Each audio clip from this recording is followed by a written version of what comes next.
how often have you been taught, like I said, how to change?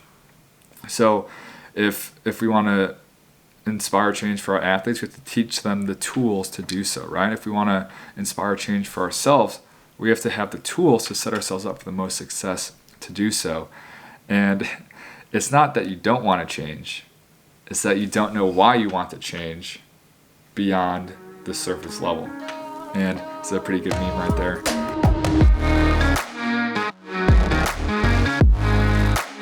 Welcome to the Talking Shop podcast, where I'm here to share stories, lessons, and experiences in sports performance and professional development.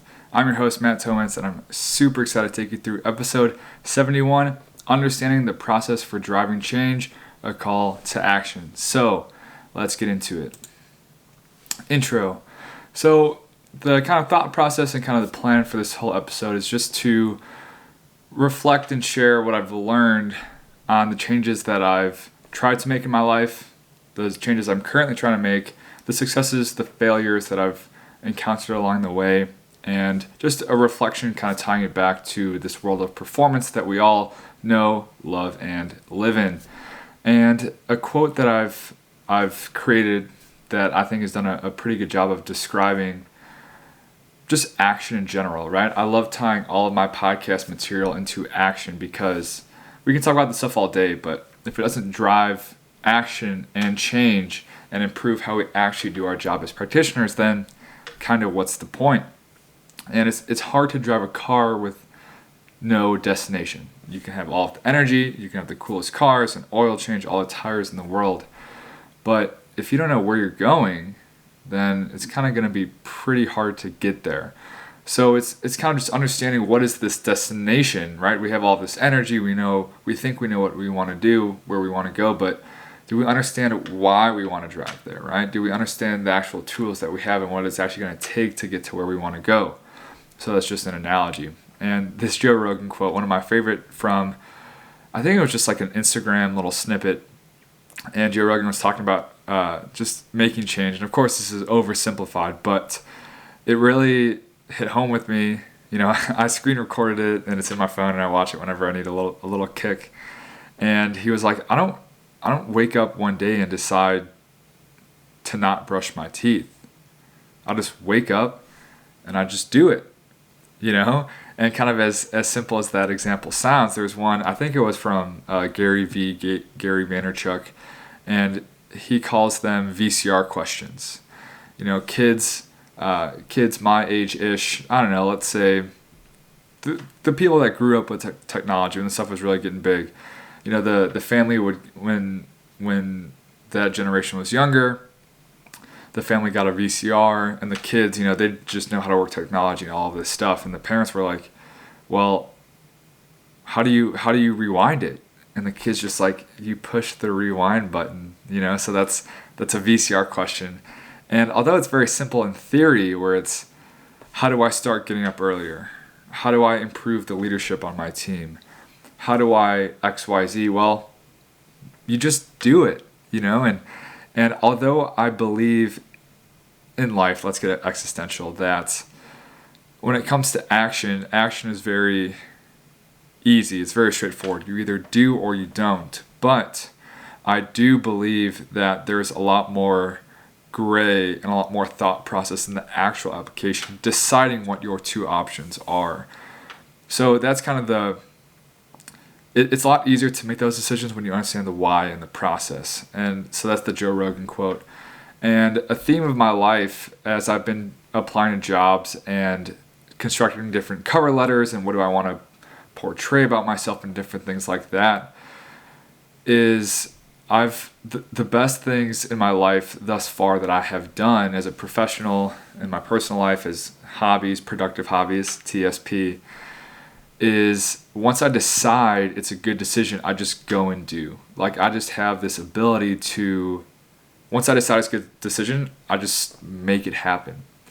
And whenever I tell these stories of just how these different things have kind of played out in my life, from my undergrad at Truman to making stuff happen at TCU to doing stuff where I coach currently at TC Boost Sports Performance to my hobbies of my podcast to buying a camera, teaching myself how to make and edit videos. I actually just got paid for my first video gig. And the kicker or the asterisk to all those stories is once I decide it's the right decision. Because kind of like Joe Rogan's quote, it's easy just to, okay, why do I want to wake up earlier? That's an example I'm going to go through later. Well, you set your alarm when you get up out of bed. And there's nothing too complex to that, but it's getting yourself in the right headspace to really commit to it, kind of going through this process. And what really inspired me to make this an episode of recent has been hearing a lot of smart people talk in this world of sports performance, just being a content consumer, that a lot of people are starting to really change how we think of performance. And there's a theme in which these really smart people, these people that I just enjoy listening to, and how they describe things, where it's well, why do we do it like that? Like, what's our goal? How can we do it better? Or, well, yes, there's A and B that are these big, two options we have. Well, this is why I would choose A, and then there's this whole thought process. And, well, this is why I would choose B, and there's that whole thought process. And then on this next slide is one specific example of performance world changes. And if I had to try to describe this kind of recent shift in this, performance world, the content of the performance world, is that people are becoming a lot more holistic and challenging norms a lot more, what we used to believe. And by holistic, it's kind of just this whole thought process. And this is the example that I have where it's, why do we back squat? And that turns into, well, why do we train in the first place? Or like, what's the goal of that? And then it's, well, how else can we achieve that goal? And then how can we do so with better results, quicker, and less risk of injury? So it's like, why do we back squat? Well, because that's how we've always done it. And we want to create absolute and relative strength. So why do we back squat? Because we've always done it. What's our goal? Why do we train? Well, to increase the amount of force we can produce, absolute strength, relative strength. Well, how else can we achieve that goal? Well, we can do single leg squats, we can do trap bar deadlifts, we can do isometrics, we can do eccentric training, we can do unilateral stuff. That's how can we do it with better results, quicker, less risk of injury? Well, we can make it more similar to the actual sport we're playing because that's the goal, right? So that's where it's going to be more unilateral, different planes of motion, stuff like that. Quicker speeds, so developing some speed, strength, speed. Quicker results, applying auto-regulation and things like that. Technology, some sports sciencey stuff. Less risk of injury. So that's kind of their thought process of kind of challenging these norms of what we used to always do. And to try to describe this process one more time is, why do we do it / what's the value in it? Well, how are we going to affect this change, going through this thought process, and then what's going to be our actual decisions and the plan. And learning how to change. And I don't think it's a matter of us all wanting to change. I think this is a reflection I had that there's careers that are like time clock oriented. You're 9 to 5, you go, you do your job for your 8 hours, and then whatever you get to, and whatever you don't, you don't. And then there's like result-oriented careers where it's not necessarily a time clock, punch in, punch out, but if it's not as, I don't know if uniform or traditional, but basically it's always results-oriented, and we always want to get these better results. And I think that's one of the most awesome things that drives this performance field. So there's no question that we all want to change. But have you ever been taught how to change? And this goes back to a tweet I recently had where it's, how often have you told your athletes, I want you to eat better, I want you to sleep better? And if you were to ask your athletes, well, how do you eat and sleep better? How many actionable things, how many things that they could start doing after practice would they be able to come up with? Probably not that many. So we expect all of these things of our athletes and for them to kind of figure it out on themselves, which I think they should. But if there's these domains that are more suited for the professionals, right? Then that's when you should you should step in and kind of teach them how to do that. So similarly to this, how often have you been taught, like I said, how to change? So if we want to inspire change for our athletes, we have to teach them the tools to do so, right? If we want to inspire change for ourselves, we have to have the tools to set ourselves up for the most success to do so. And it's not that you don't want to change, it's that you don't know why you want to change beyond the surface level. And it's a pretty good meme right there. So it's not that you don't want to change, right? We've established that. It's that you don't know why you want to change.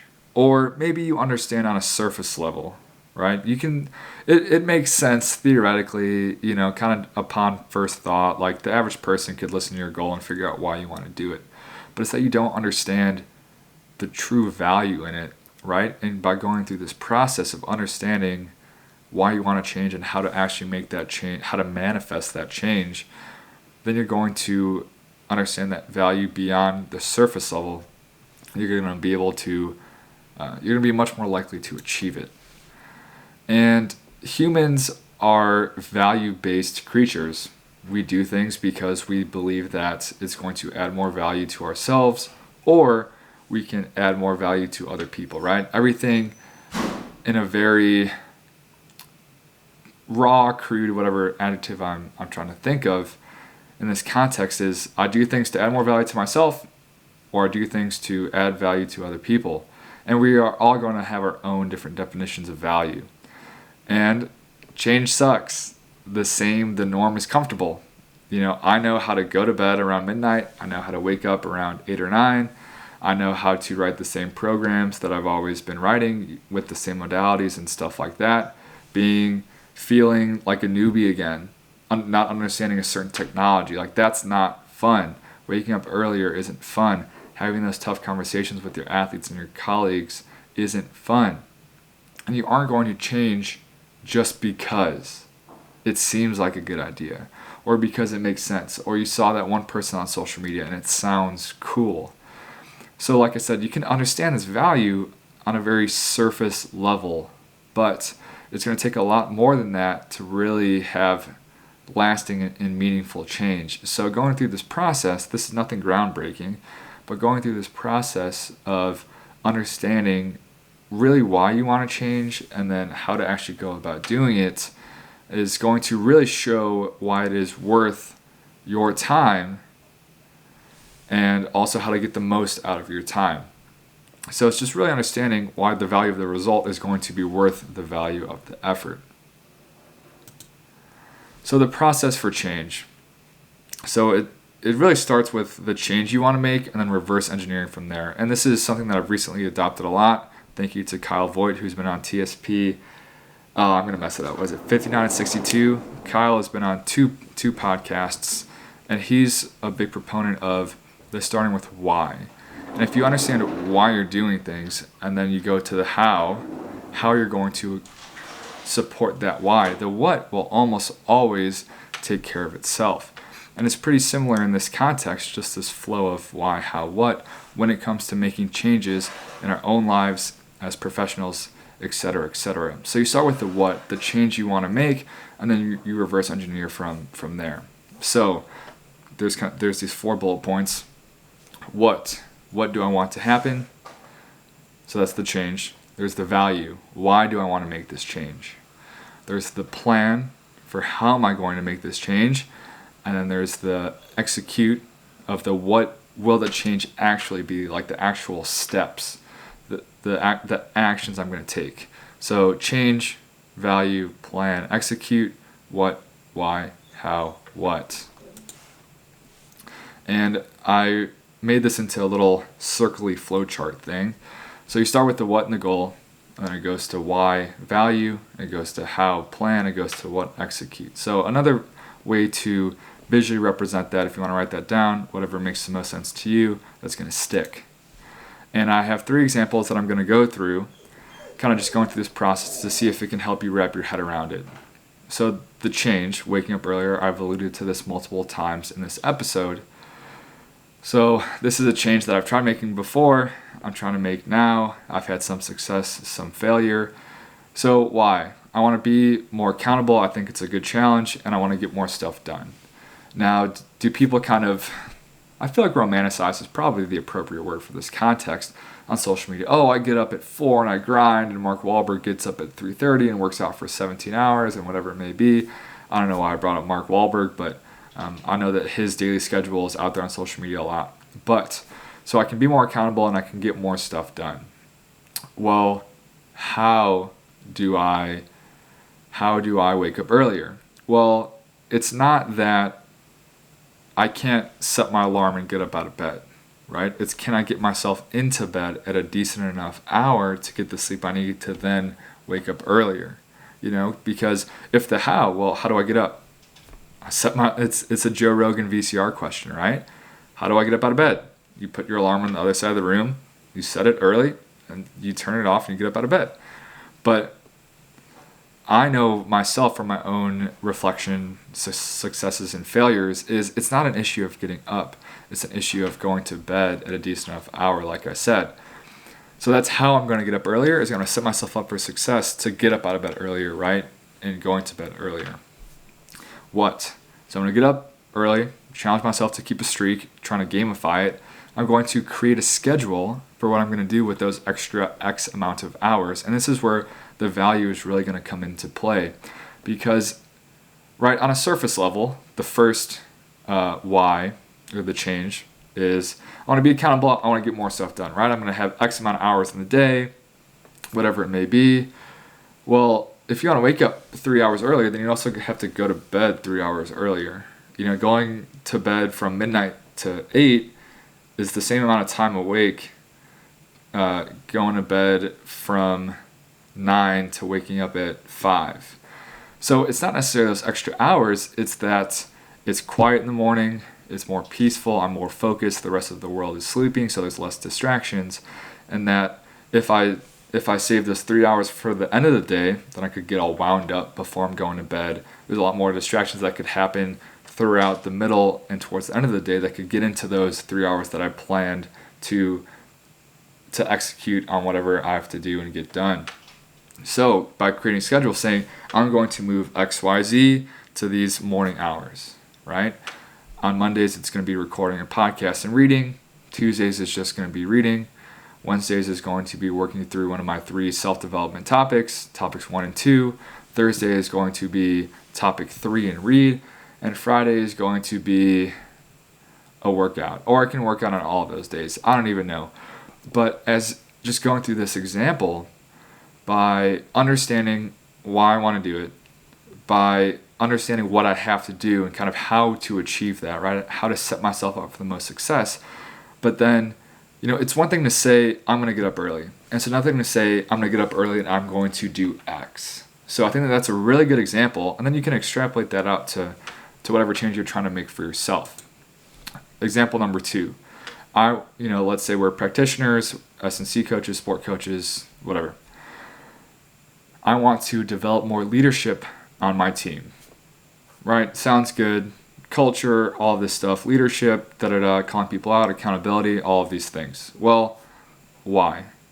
I want to improve the chances of winning for my team, and I want to improve the overall athlete experience, or the overall experience that my athletes have during their 1, 2, 3, 4 years on the team. By improving the odds of winning, I'm going to make my time and effort more worth it. I can set myself up to get a raise. I can set myself up to get more work-life balance. And also for my athletes, they enjoy winning. I'm going to get more effort and buy-in, and just they're going to enjoy, obviously people like winning. So I'm trying to make their 4 years, let's say college, the most worth it, right? Well, how am I going to improve leadership? Well, it's going to start with me and the athletes, right? And I'm going to do so with a formal education plan to teach leadership, right? You can say, let's do morning practice with our athletes. I can say, all right, get up early. We're going to practice. And then it's another thing to say, all right, well, get up early. I want you to plan out your whole day. I want you to figure out how to get in bed consistently at 9 a.m. to wake up at 5, whatever it may be. So it's how do I teach myself leadership, right? And how do I teach myself to teach leadership eventually. So what can I actually do? I can communicate with captains, ask their feedback, what they think about leadership, things like that. I can ask colleagues what they do for their teams, right? I can self-educate myself, books, webinars, things like that. Or I can bring in an expert or a consultant to come in twice a semester, to speak to the whole team, speak to me and the captains, whatever it may be. So this simple kind of accepted thing, develop leadership, athletes, pretty simple on the surface level, but you can see how kind of going through this process, it makes a lot more sense onto why you do it, how to achieve it, and then what to do to actually execute on it. Example number 3, last one, classic. I want to teach myself more stuff. I'm in a results-driven field, and I want to give my athletes the best results, the best experience. I want to get the best results because I want to have more work-life balance later on in my life, right? I want to make more money so I can do the things that I want to do. So I guess the change, I explain the why. Give my athletes the best services, experience, results. Let's just keep it all about them. How am I going to do this? Well, I have to figure out what topics I think I'm lacking. I have to figure out what topics would give me the best return on investment. I could list off, I don't even know how many things, how many niches, how many certifications, how many people are known for one thing, whatever it may be. But it's, what am I missing right now? And what can I teach myself that I can implement, not necessarily the fastest, but that's going to have the biggest impact. So how am I going to teach myself more stuff? Well, I have to determine what to teach myself first. And then, teaching myself more stuff, actually doing it, the what, well, you have to develop a learning plan / strategy. Well, there's these, 4 people that have their own podcast and social media content about this one topic. There's this, Coursera video series on this certain topic. I'm going to, I'll save that for the next slide. And I'm just going to be consistent with it, right? I'm going to create a plan of, okay, Monday is going through a podcast, Tuesday is half of a Coursera, Wednesday is a podcast, and Thursday is whatever it may be. And then Friday I'm going to review all of this stuff to make sure it sticks, right? And then after my 3 months of doing so, I'm going to create a quote-unquote lesson plan, right? Because these numbers, I don't even know where they're from, but let's say you retain 5 to 10% of what you read, but you retain 90% of what you teach. I heard this from a good friend of mine. So understanding that, right, the how do I learn the most stuff? Well, you remember and learn what you teach. So after these 3 months, I'm going to create a quote-unquote lesson plan. If I were to go through a 5-part video series, even just typing it out in a more consistent format. You can make videos out of it. That would be an interesting challenge. But with this end in mind of creating this lesson plan, how would I teach this, right? That's going to help me learn it. And the second to last slide, you can't do this alone, right? If it's changes that you want to make yourself, ask for advice. The example I had about creating the lesson plan, I got that from, I had one of my networking calls, we chatted for 3 hours on our first call, and I said, okay, it's August, I've applied to a ton of jobs, I'm making all my calls, not to get down this rabbit hole, but let's just assume that the job market and the job search doesn't really pick up until January. So what can I do in these next 4, 5, 6 months to set myself up for the most success in the future when I do get that job, right? I just said that. And we came up with a list of 3 topics, right? And then he recommended that I create a casual, formal, whatever lesson plan on the stuff that I learned. If I were to teach this to a class of interns or a class at a university, whatever it may be. And then you can ask your colleagues, what topics or rabbit holes have you gone down? What helped, what people did you follow about certain topics? We all have our own interests, and I got some people to follow on Twitter from this guy based on the few topics that I said I want to learn more about, and it's just, it takes so many people in a good way that it really does take a village, just for yourself as a professional. So just not to be shy, just to own it and to value other people's opinions and then act on it as well. But asking for advice on what people should I follow, what successes have you had, what failures have you had, what strategies, techniques, plans worked for you or didn't.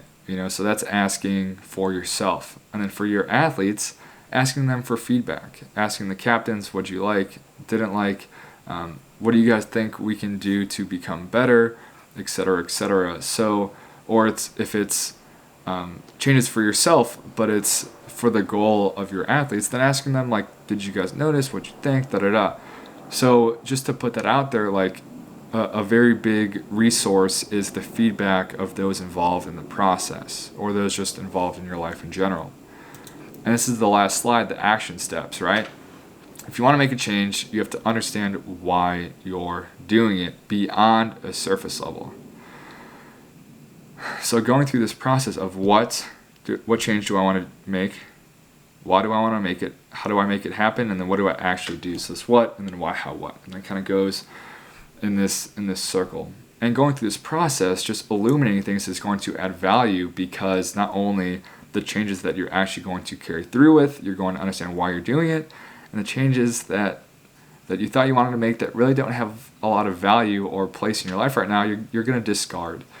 And of course, the more you do it, everything's a skill, you're going to get better at it. But just going through this process of really understanding why you want to make that change. And then the next thing is take an inventory of the changes you want to make or the changes you are currently making. And this could be topics you want to teach yourself, whatever it may be, habits you want to get into, and just figuring out which ones are worth it. I think I have a list of like 9 things I want to do, which is just way too much. And I know I got to narrow it down to like 3-4 tops, so just asking yourself those tougher questions and figuring out what is going to give me the most return on investment, what is going to give me the most value for the time and effort I put in, because not only the time and effort into those things, but the time and effort away from the other things on your list.